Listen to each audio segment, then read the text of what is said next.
thế này chọc có đô à nè có ai khổ đã mua đã ba nè không mấy lâu lâu nọ thì nè thì nè chỉ xa thì nè wow một qua nè rồi phố xa khoa được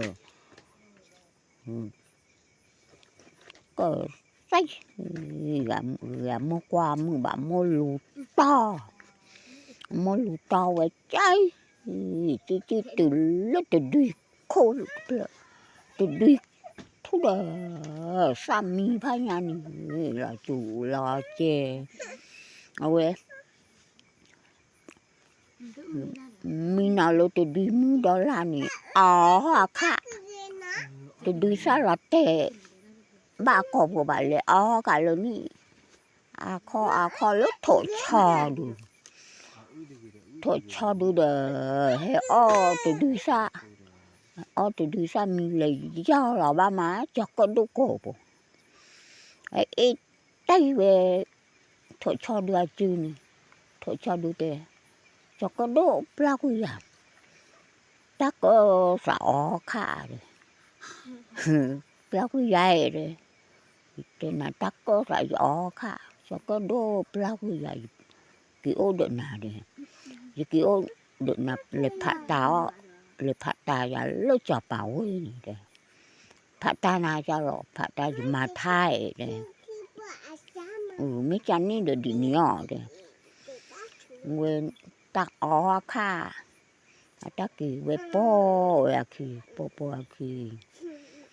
đó ba thổi cháu ba lấy phạt táo này đấy lấy lại đấy lúc cho bảo ấy là từ cho bảo ấy cái cho bà đấy nhưng bác sản na thổi cho mà thay đấy thổi cho mà thay cho lọ đấy thì thổi cho mà thay mấy xí mà đấy sao tên được thổi cho mà thay mấy xí nhỉ bà hết quá độ đỡ bự gầy này từ đỡ chi gì thế nào rồi như à đấy bác cổ bà hết quá độ thế này quá thổi cho đưa lên lo làm mà thà thế này thổi phố cho phố để phố kỳ phố dạo về pran mà tha này nó ble lẹ chứ cho bà ble lì đấy như bò này ta khi là từ đợi chi ở về như bò cái thì là khi đợi lúc cho bà là gì khi phụ đô cho cái đô thổi cho được hạ phạt táo chứ rồi thì phụ đô cho cái đô khi dành thổi cho được bò mà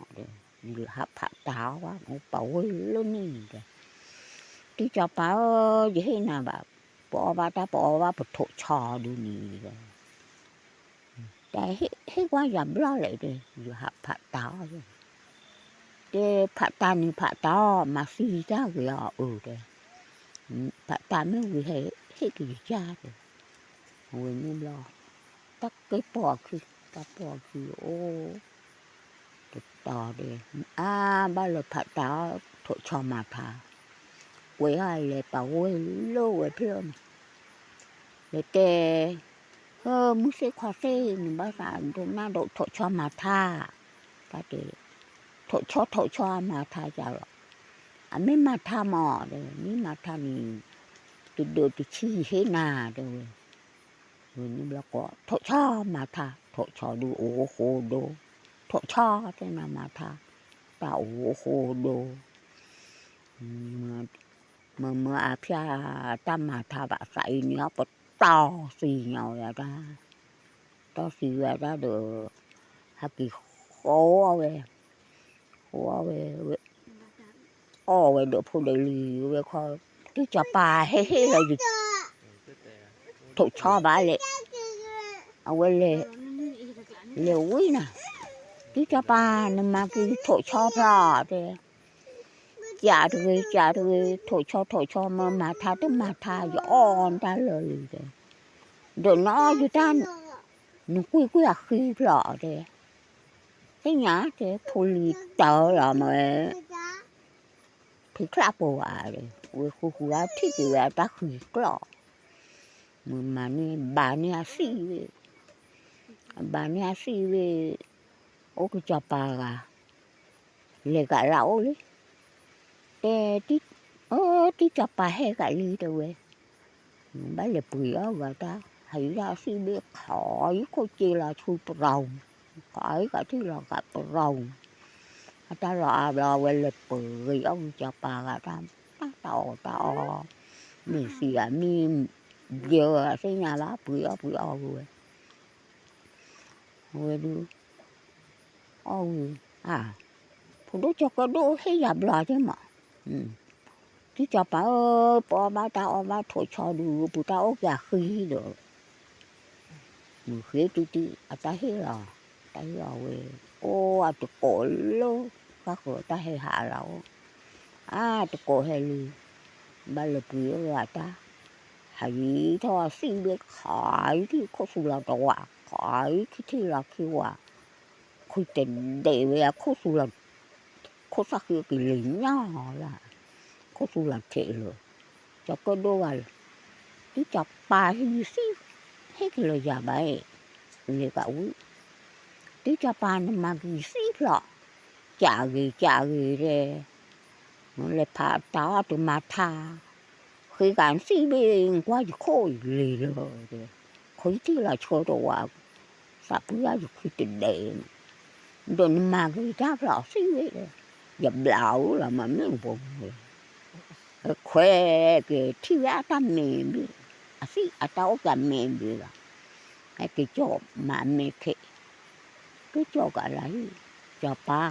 chả chứ vậy thì lấy cả để thi á cả tí cho ba hay cả đi thì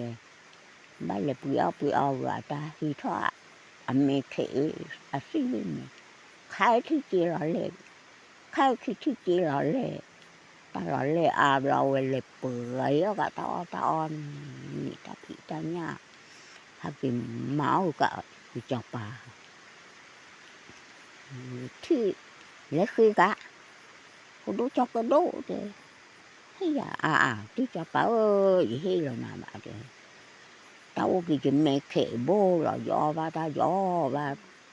ta luôn thì ta hay là cả ta hay là